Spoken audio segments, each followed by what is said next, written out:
for the 70 from the 7 feet. Embiid with the block.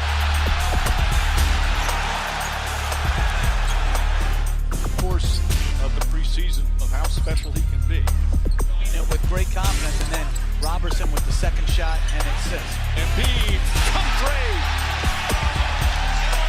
He's got that range and he likes to shoot it.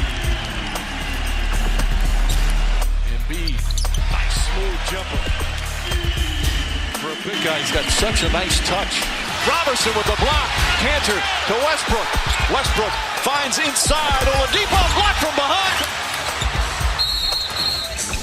Sarge to Embiid. Embiid shoots and scores. 16 for Joel Embiid.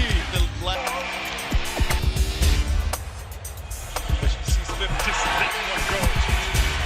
Right off to where he was last year.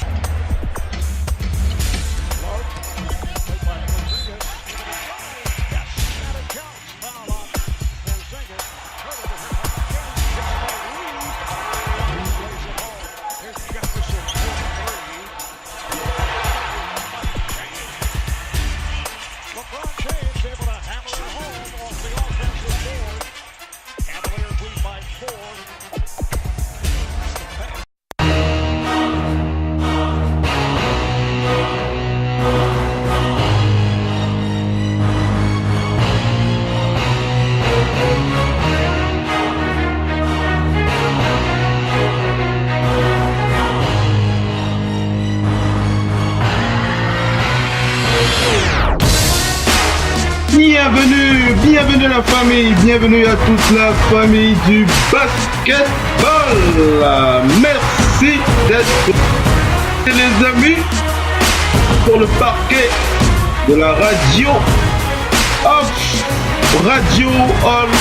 of Basket, Radio Hall of Fame Basket, tout simplement la radio numéro 1, la radio partenaire officielle NBA les amis. Et c'est avec beaucoup de joie, beaucoup de santé, beaucoup de conviction que nous sommes une fois de plus sur les parquets de la radio Off pour vous animer cette belle soirée avec votre talk show du jeudi avec NBA No Limit. NBA No Limit, cette émission pendant laquelle on fait le point sur l'actualité de la Grande Ligue. Les choses qui fâchent, les choses qui font pleurer, les choses qui nous font crier, les choses qui nous font verser de la salive, beaucoup de salive. C'est sur le parquet de la radio Off avec votre animateur préféré, Oncle Phil NBA en live sur le parquet de la radio Off. Et comme vous en avez l'habitude, je ne présente pas les talk shows de la radio tout seul, je suis toujours accompagné de nos fidèles partenaires, nos fidèles auditeurs, nos fidèles collaborateurs. Et c'est sans plus tarder qu'on va aller du côté de la région parisienne pour accueillir Missy, fervente supportrice des Celtics de Boston, qui est présente en live sur le parquet. Bienvenue Missy. Comment va la forme ce jeudi, en cette fin de semaine?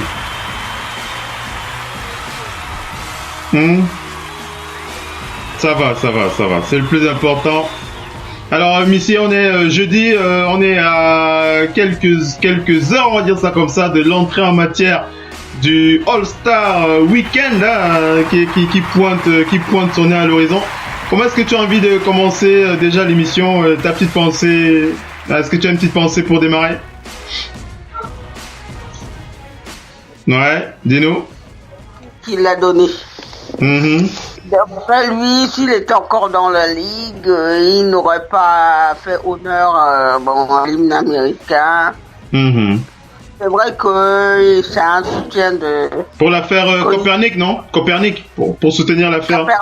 Copernic, voilà, Copernic, ouais. Il le soutient et tout ça, donc il le soutient parce que c'est pas simplement parce que vous êtes...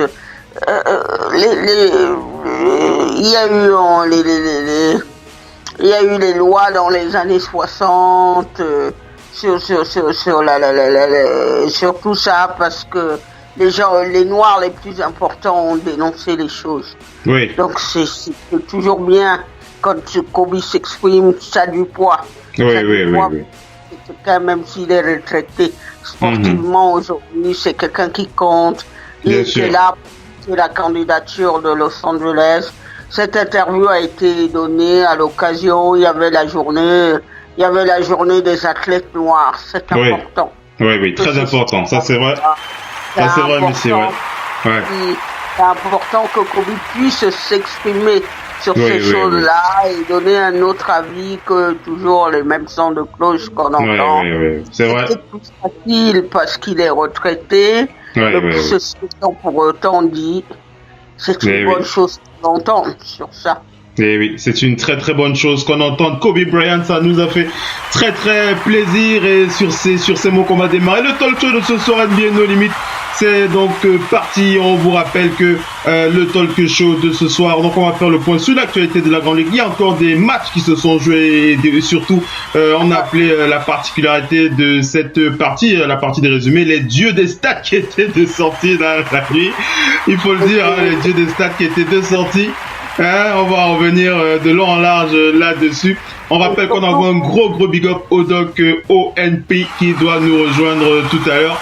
Il devrait être avec nous depuis Angers dans quelques minutes. On envoie un gros big up aussi à Mopo qui est du côté de 237 en ce moment.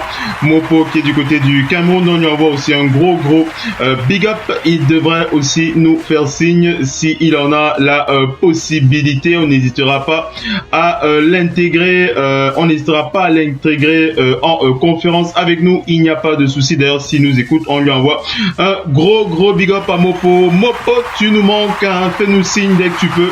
Il n'y a pas de souci. Ça nous fait toujours extrêmement plaisir. On envoie un gros. Vas-y, Missy, tu vas dire quoi? Non, je disais juste qu'il profite bien. Voilà, surtout qu'il profite bien, ouais, effectivement. Ma mère est rentrée ce matin avec d'accord. Et le froid. Eh oui, c'est comme ça que ça se passe. Alors, il faut retrouver la température parce qu'il fait actuellement extrêmement chaud. Oui. 137. Oui, très chaud là. Du côté de là, c'est très chaud. Très chaud surtout là. Donc voilà les amis, on va donc enchaîner avec le talk show de ce soir comme on en a l'habitude. On va enchaîner avec la partie résumé. On va attaquer les résumés parce qu'on a pris quelques retards. C'est vrai qu'on enchaîne avec quelques big up. On a pris 5 à 10 minutes de retard. Donc on va enchaîner rapidement avec les résumés des matchs de la nuit. Après on va enchaîner bien entendu avec les news et on n'hésitera pas à bien entendu on fait d'abord les résumés et après on fait les news dans la partie NBA General Manager Show. Qu'est-ce que tu veux dire, Messi? Avant juste les résumés, il faut noter que Boston était déjà plus numéro 1 à l'Est. Oui. C'est chauffé à l'Ouest avec Toronto qui est passé devant à l'Est. Et les Rockets qui sont passés premiers à l'Ouest. Oui. Ils sont passés maintenant premiers. Oui. On va revenir dessus. Le même nombre de victoires, mais en moins de défaites, les Rockets doivent avoir. Voilà. Allez, on rattaque donc rapidement les résumés des matchs de la nuit. Mais avant, on vous balance moins d'une minute de préalable. On revient dans tout de suite. Restez bien connectés. À tout de suite.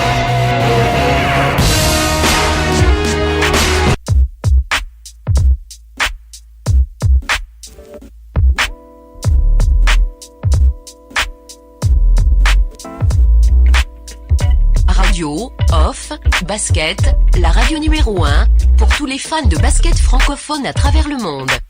Participez en direct avec votre compte Skype. Pour cela, contactez le compte Skype Radio Off en un seul mot. Réagissez sur Twitter avec le hashtag Radio Off Basket. Saisissez votre commentaire sur notre page Facebook. Contactez-nous par mail à l'adresse info@radiooff.net. Envoyez-nous un SMS au numéro de téléphone 0044 740 570 45 65. Une seule adresse internet www.radiooff.net. Vous êtes bien sur Radio Off Basket, la radio qui parle de NBA, la radio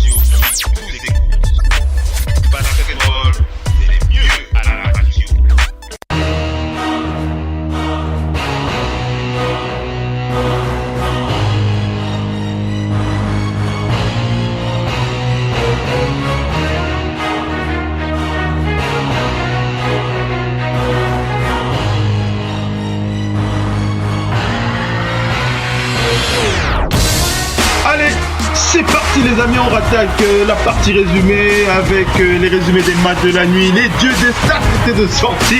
On va balayer de quelques pendant cette petite partie. On va faire le point sur bien entendu les matchs de la nuit et on commence cette partie résumée avec la rencontre. C'était donc les Pistons de Détroit. Les Pistons de Détroit face aux Raptors. Non, c'était pas face aux Raptors. C'était pas face aux Raptors. Faut pas que je m'embrouille. Pas que je m'embrouille dans mes notes. Donc, je disais donc les Pistons de Détroit qui ont mis fin à leur série de 3 défaites avec un Stan Van Gundy qui était loin d'être content puisque du côté des Pistons, les Pistons étaient face aux Hawks. On rappelle, c'était les Pistons face aux Hawks d'Atlanta.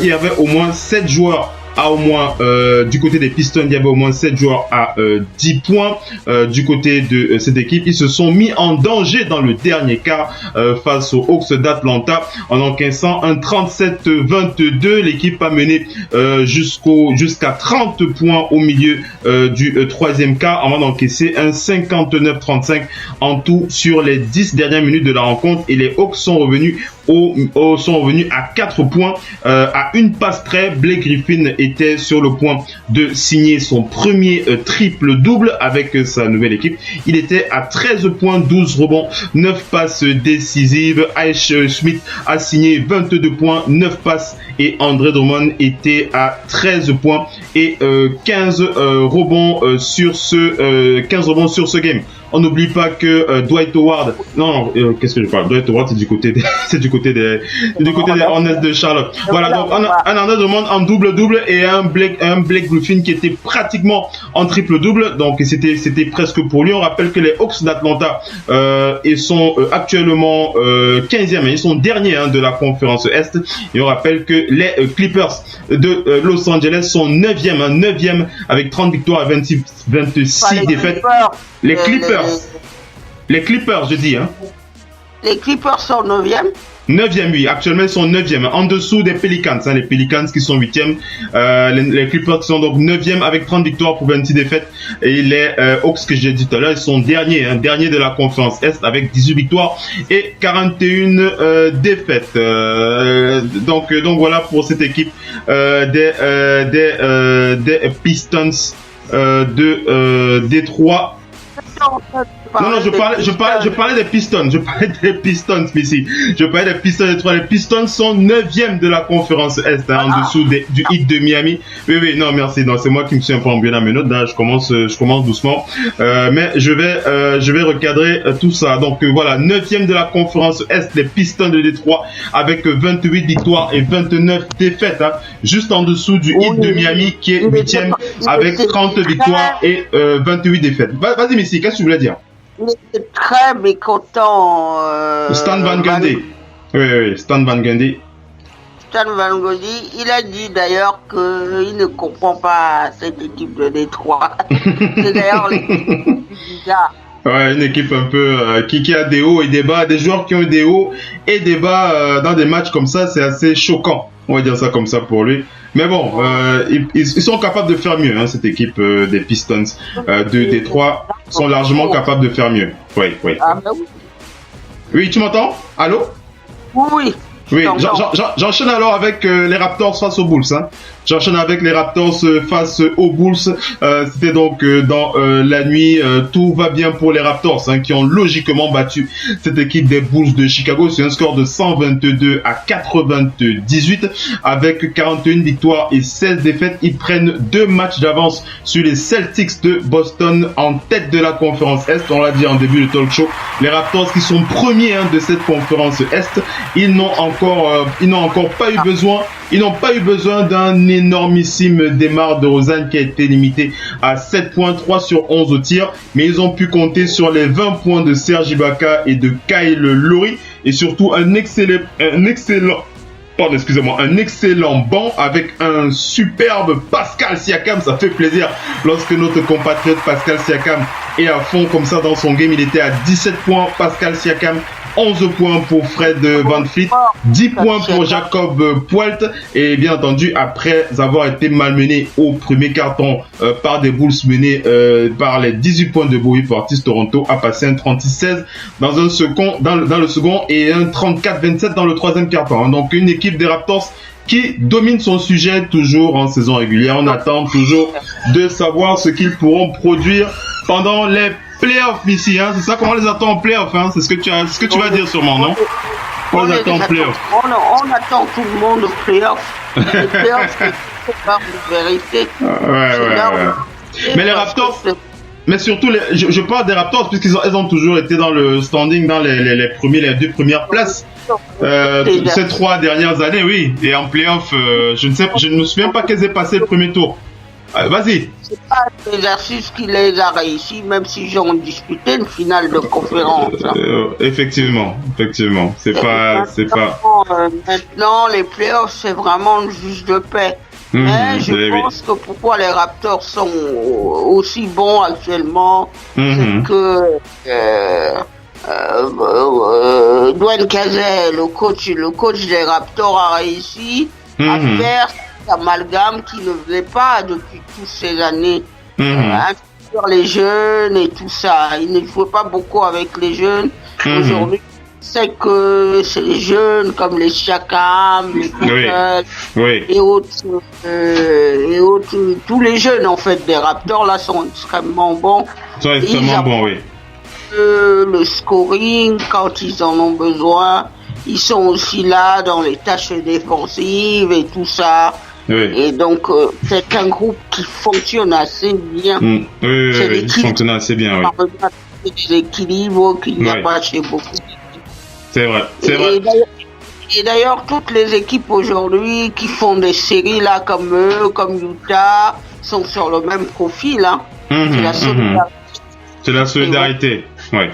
On rappelle que j'ai dit tout à l'heure, les Raptors qui sont premiers de la conférence Est actuellement avec 41 victoires et 16 défaites, et les Bulls de Chicago qui sont 12e de cette conférence Est. Allez, on va enchaîner avec les Hornets de Charlotte. C'était face au Magic d'Orlando du français Evan Fournier. On rappelle que Dwight Howard était de sortie, un Dwight Howard de 2 galas, on va dire ça comme ça, 22 points, 13 rebonds pour Dwight Howard face à son ancienne équipe. Les Hornets se sont imposés de justesse sur le Magic en mettant fin à une série de 4 défaites. Kemba Walker était à 20 points, le français Nicolas Batum était à 14 points, 7 passes. Les Hornets ont donc battu le Magic pour la 10e fois consécutive. Orlando était devant le Magic était devant 97 à 96 avant un énorme tir à 3 points de Kemba Walker à 1 minute 17 de la fin du match, puis le français Nicolas Batum qui a rentré un autre shoot à 11 secondes de la fin pour donner plus 5, 102 à 97, et après quelques lancers francs de Marais Speck, Marais Speck a rentré un 3 points qui a permis qui explique la marge qu'il y a eu dans ce match. Evan Fournier, le français, a terminé avec 13 points et il était à 5 sur 15 au tir. On rappelle que les Hornets de Charlotte au niveau de la conférence Est, les Hornets de Charlotte sont 10e de cette conférence Est, et le Magic d'Orlando est 14e. Dans une équipe du Magic d'Orlando à qui on peut déjà dire bye bye. C'est pas une équipe qui va se battre pour les playoffs cette saison. Ça c'est sûr et certain. Pourtant, tu dis pourtant, elle avait fait un très bon début de saison, oui. Pourtant, malheureusement... Quasiment tous les matchs gagnés par Orlando le sont sur le début de saison. Oui.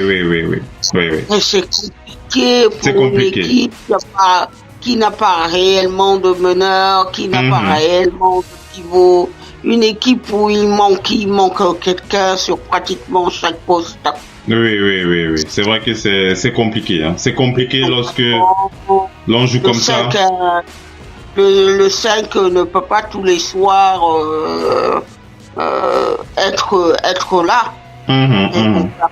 Mais les Hornets qui ont une petite chance, 10e de la conférence Est, juste en dessous des Pistons de Détroit.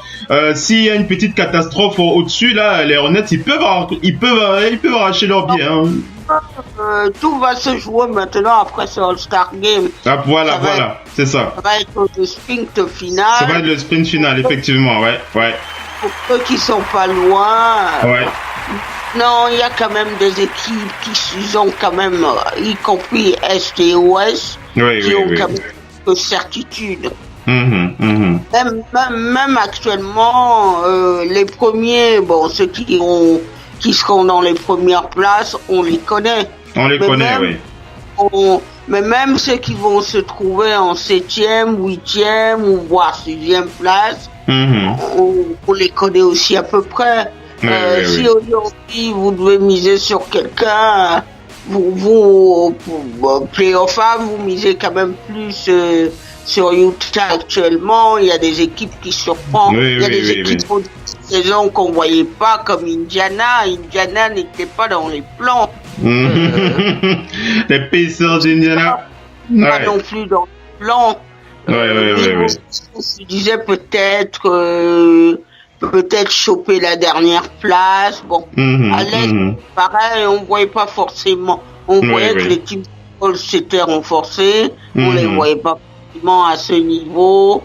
Il y a comme ça quelques équipes qui sont là, qui essaient de s'approcher, comme les Nuggets et toutes ces équipes qui vraiment peuvent accrocher les dernières places. Même sur les dernières places, elles sont déjà préemptées.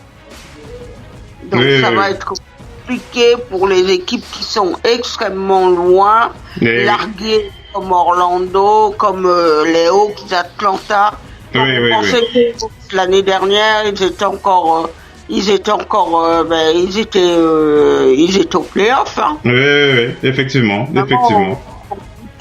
C'est très compliqué. C'est compliqué. Allez, on va enchaîner avec la suite des résumés.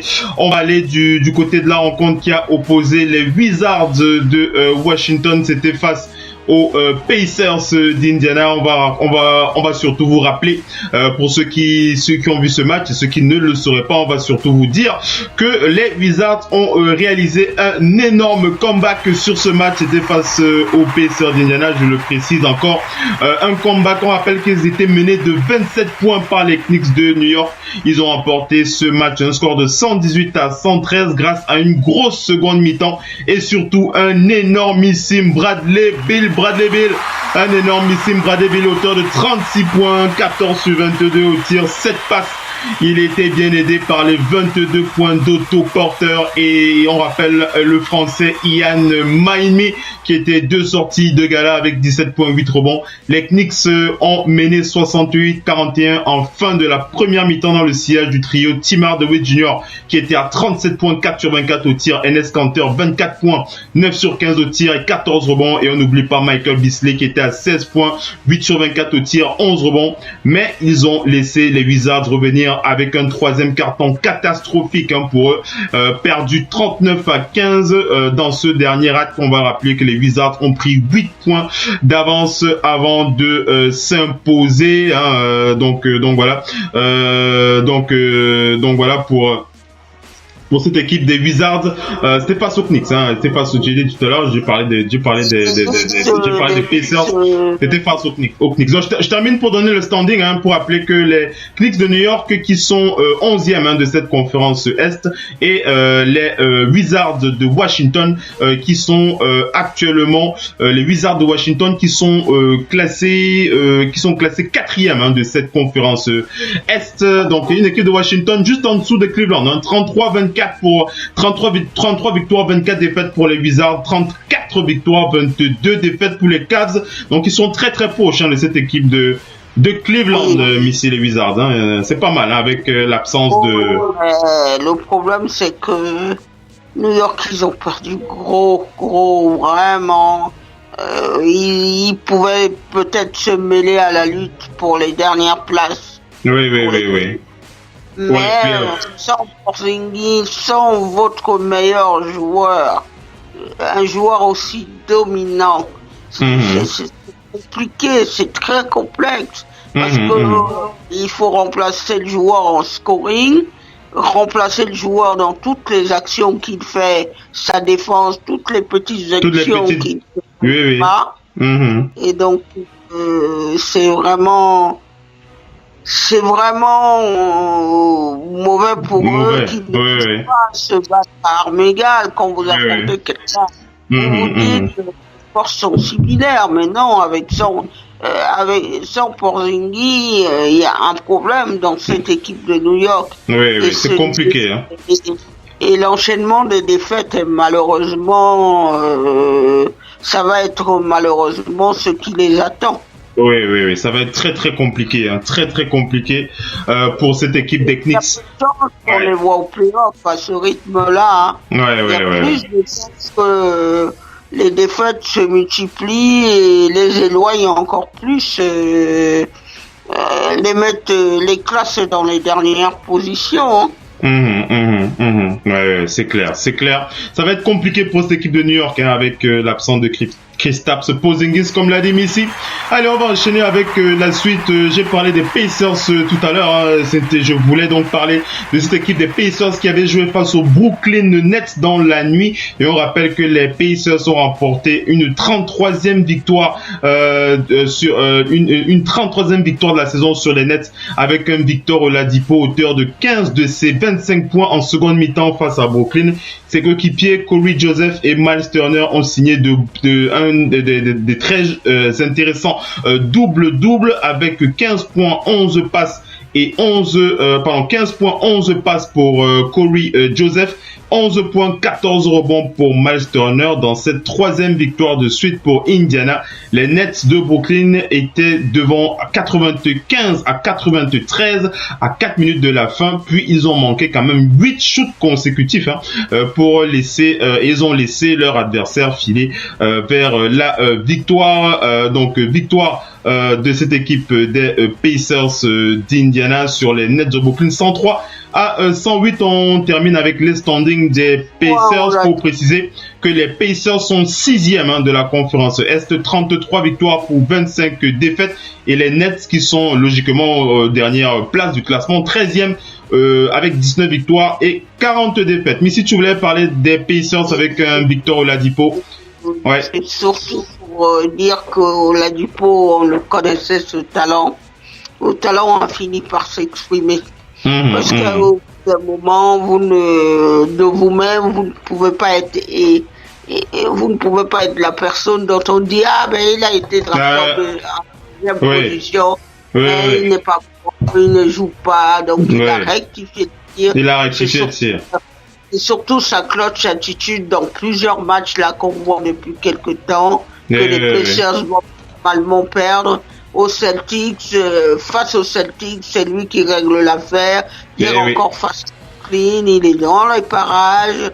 C'est lui. Au moulin. N'est pas galvaudé. C'est un joueur dominant. C'est un bon joueur. C'est bien quand on dit comme ça de voir la jeunesse qui se réveille.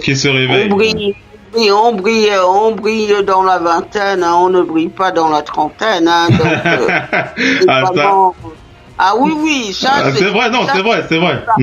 C'est un débat récurrent qu'on a tous pour dire c'est pas grave, il est jeune. Non, c'est grave. Donc, si vous avez le talent, abusez de votre talent pour faire gagner votre équipe. Ne dites pas que je ferai plus tard. Non, ne remettez pas à plus tard ce que vous pouvez faire aujourd'hui. Oui, effectivement.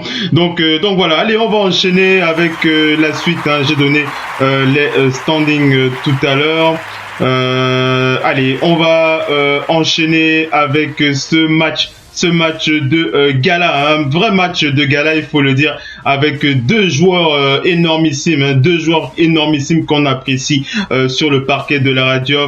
Quand Damian Lillard et les Blazers s'affrontent les Warriors, ça fait des étincelles,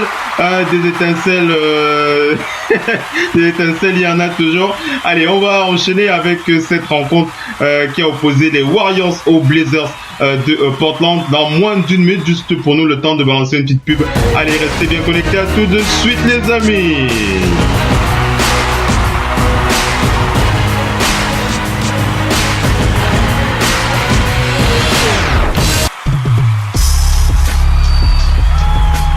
Mic check, Dame Lillard signature.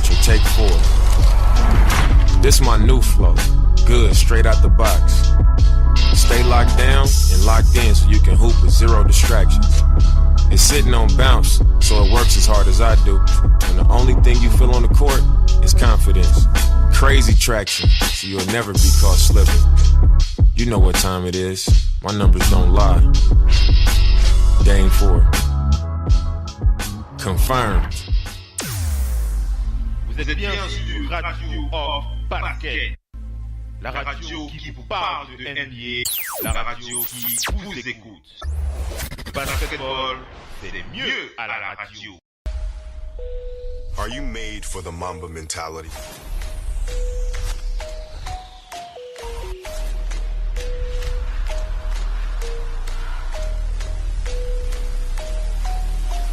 Do you learn from your mistakes?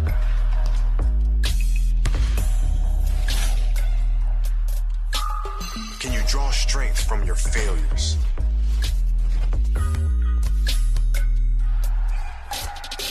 Can you block out everything and be completely in the moment?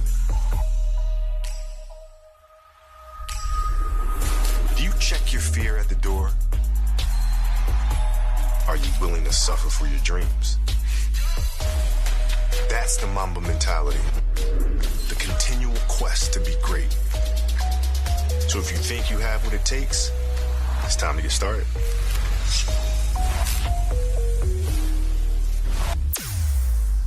Vous êtes bien sur Radio Off Basket.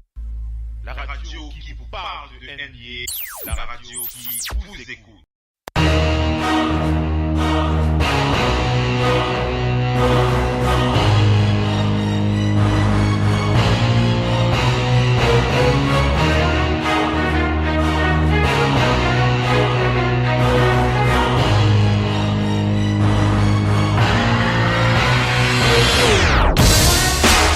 Allez les amis, on attaque avec la suite des résumés, cette petite page de publicité pour vous parler de ce match qui a opposé les Warriors aux Blazers de Portland. Il y a beaucoup à dire, cette équipe des Warriors qui est en ce moment dans le creux de la vague. On va le dire ça comme ça avec Missy. Dans le creux de la vague. Allez, commençons déjà par enchaîner avec les résumés de ce match. On rappelle que on a le Doc ONP qui nous fait signe depuis Angers. Le Doc ONP qui nous fait signe depuis Angers, à qui on passe le coup de fil qui lui est dû. Le Doc ONP qui va s'installer dans le corner. Avant de le faire, le temps pour lui d'enlever son survêt et de nous faire apparaître son numéro 30, le Doc ONP, le numéro 30 du Doc ONP. Alors le temps que c'est en train d'appeler, on va enchaîner avec le résumé. Alors ça accroche un peu, je vais le rappeler, mais j'enchaîne avec le résumé. Comme ça, le temps que Missy et moi on commente, on va récupérer le Doc au passage. On parle donc de ce match des Warriors et des Blazers. On rappelle que les Blazers ont fait tomber donc ces champions en titre avec surtout un énorme coup de chaud de la part de Kevin Durant. Les Blazers qui ont gagné sur un score de 123 à 117. Ils portent leur bilan à 32 victoires pour 26 défaites, alors qu'avec cette 14e défaite pour les Warriors qui sont à 44 victoires, les Warriors abordent ils abordent mal le All-Star Break puisqu'ils perdent leur première place de la conférence Ouest. Portland a été mené par un très très grand Damian Lillard, un énormissime Damian Lillard, un millésime. 44 points pour Damian Lillard, 14 sur 25 au tir, 4 sur 11 à 3 points, 8 passes. Il a été bien épaulé par CJ McCollum avec 29 points. CJ McCollum était à 29 points, 12 sur 26 au tir. Jusuf Nurkic était à 17 points, 7 sur 14 au tir et 13 rebonds pour Jusuf Nurkic. Portland a chuté à 48,4%. Ils ont pris 13 rebonds offensifs, suffisants pour résister aux Warriors qui étaient à 47,8%. Kevin Durant était en mode Super Saiyan, mais ça n'a pas suffi. Et Kevin qui a scoré 50 points pour Kevin Durant. 17 sur 27 au tir, 6 sur 14 à 3 points, 7 rebonds, 6 passes, dont 9 de suite dans le money time pour amener les siens.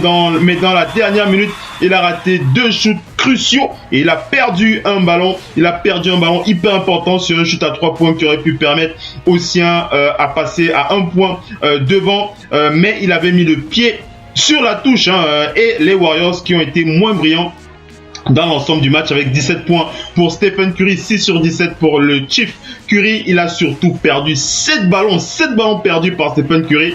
Ça vous montre à quel point il y a quelques soucis dans cette équipe en ce moment. On rappelle qu'ils ont perdu leur première place au profit des Rockets de Houston. 17 points pour Klay Thompson, 6 sur 15 au tir. Draymond Green était à 16 points, 12 rebonds, 7 passes et 4 contre. On rappelle que les Warriors n'ont mené qu'une fois dans ce match à 6-4. C'était au tout début de ce match. Derrière, Portland a pris les commandes sur un 13-2 grâce à un énorme Damian Lillard pour faire ensuite la course en tête tranquillement dans cette première mi-temps. Donc globalement, un énorme match des Blazers. Ça fait plaisir de voir cet énormissime Damian Lillard. Je termine avec le standing pour rappeler que les Blazers de Portland sont 6e de la conférence Ouest avec 32 victoires et 26 défaites. Et les Warriors, je l'ai dit et répété, ils ont perdu la première place de la conférence Est avec 44 victoires et 14 défaites. Donc voilà pour ce résumé. On va écouter Missy. Avant d'écouter, on va introduire le numéro 30, le tonton de Stephen Curry qui est un peu en mal en ce moment. Il s'agit du Doc ONP depuis Angers. Bienvenue le Doc. Oui, bonsoir tout le monde. J'espère que vous allez bien. Bonsoir. Bonsoir le Doc en poste. Comment tu vas en cette fin de semaine? La forme? Non, la grippe actuellement, donc c'est pour ça que je ne suis pas en retard. On se soigne. C'est plus important de se soigner. Alors Missy, on est arrivé pratiquement à la fin de cette première partie. On va enchaîner avec la deuxième partie dans quelques minutes. Mais tu as quand même 6 minutes le temps de réagir sur ces Warriors. Des Warriors, comme tu l'as dit en off, des Warriors au creux de la vague. Il était temps que ce All-Star Break arrive pour ces Warriors de Golden State, Missy. Les Warriors ne sont pas les seuls à être au creux de la vague. Parce que je disais, les 2 anciens premiers ont été remplacés. Rendez-vous compte que les Warriors ils ont 14 défaites. 14 défaites dans la période qui vient de s'écouler là. Ils ont perdu au moins 4 à 5 matchs dans un temps. Ça faisait très longtemps qu'on n'avait pas vu ça du tout.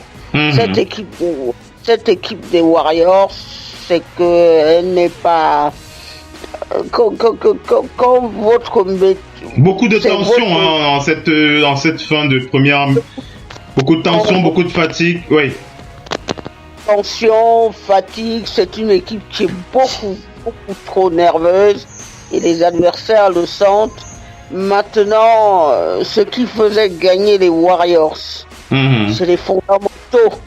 Quand vous faites fi, que vous abandonnez totalement vos fondamentaux, les victoires, ça se ressent. Dans les matchs, ça se ressent. Vous êtes une équipe comme les Warriors. Dans le temps, ils pouvaient perdre autant de ballons. C'était pas un problème en somme tant qu'ils mettaient les tirs.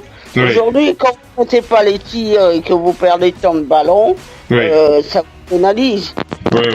C'est pas le jeu qu'on leur a connu. Maintenant, il y a peut-être lieu d'enlever quelques certitudes en faisant tourner toute cette équipe. De mise sur les joueurs comme mise moins à l'accoutumée. Peut-être de un peu les leaders comme Steph Curry. C'est quand même un joueur comme Steph Curry joue actuellement avec plusieurs blessures. C'est l'équipe qui est problématique. Oui, effectivement. C'est parce qu'on le voit sur un terrain, on croit qu'il est en santé. Non. C'est pas parce qu'il est forcément. Oui, effectivement. Donc c'est compliqué pour cette équipe des Warriors. On va écouter le doc ONP sur les Warriors, va donner son avis sur le creux de la vague. D'ailleurs, il en avait longuement parlé avec l'enfer de janvier. Il vous avait averti, ça va être compliqué pour toutes les équipes. Mais on revient dans moins de 2 minutes. On va passer quelques pubs. On vous demande à tous les auditeurs connectés en live, en direct, relancez votre application, relancez le site internet www radiooff.net. Relancez le site internet partout où vous écoutez l'émission en live. On revient dans moins de 2 minutes, le temps de balancer une pub. Et on attaque la deuxième partie de ce talk show avec la réaction du Doc NP sur la situation des Warriors de Golden State. Le Doc NP. Pas de souci, je conseille à tout le monde d'être là. Et à tout de suite les amis, on attaque la deuxième partie. On revient dans moins de 2 minutes. À tout de suite les amis.